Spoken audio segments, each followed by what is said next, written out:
All right, so here's example 2 now. We just listed the transformations and also talked about the parent graph. So now we're going to take those same functions and we're now going to graph them.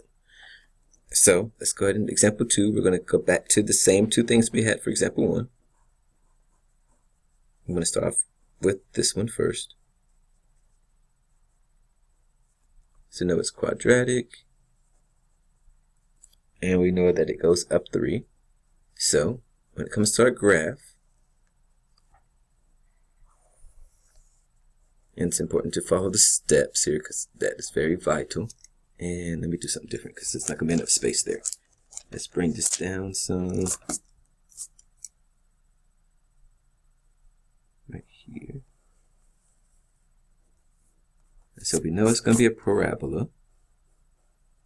Not a parabola, but a parabola. That looks bad, but it's okay. Quadratic. Quadratic function. All right, so the first thing is to graph the parent graph.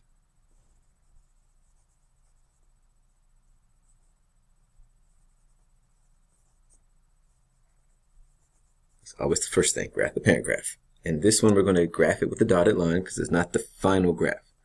So a parent graph, we know it's a parabola. So we're going to do a dotted line here for the parabola.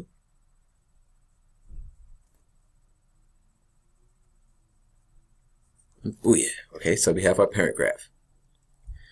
All right, so then the second thing is go ahead and make the transformation. Not make the transformation.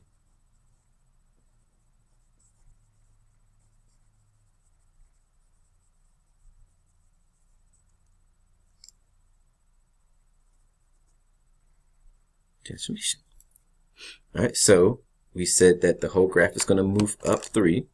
And so the biggest part that I'm looking for is that this point here just moves up. So it goes up 1, 2, 3. So 1, 2, 3. So it moves up 3 there. And then everything, nothing else changes. So we just graph it out like that. And again, we know the parabola, the quadratic function looks like that because that's our parent graph that we had in our foldable. All right. And then let's go to B.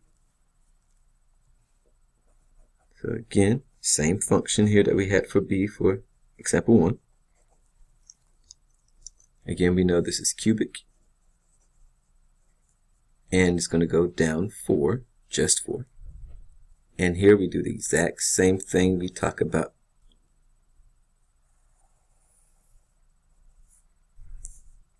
Look at what your parent graph is. And so parent graph is cubic. So that means, again, we do the cubic actually is a dotted line. Ooh, see that? Can we fix that up? A little bit better. All right, so we do a dotted line. All your curves and all your edges. So make sure it's a nice curve there. All your perfect imperfections. Make sure you do that nice curve there. All right. So again, the first thing is to graph the parent graph. So these are the same processes each time. So it doesn't change.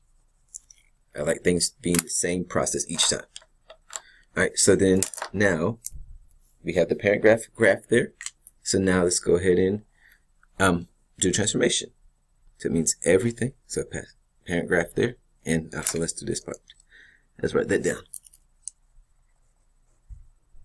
Make the transformation.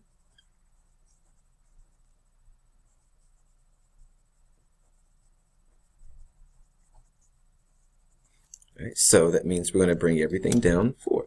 So to start at this point again, bring it down 1, 2, 3, 4. So 1, 2, 3, 4.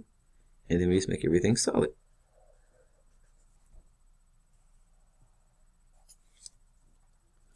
Wasn't that fun? Yes.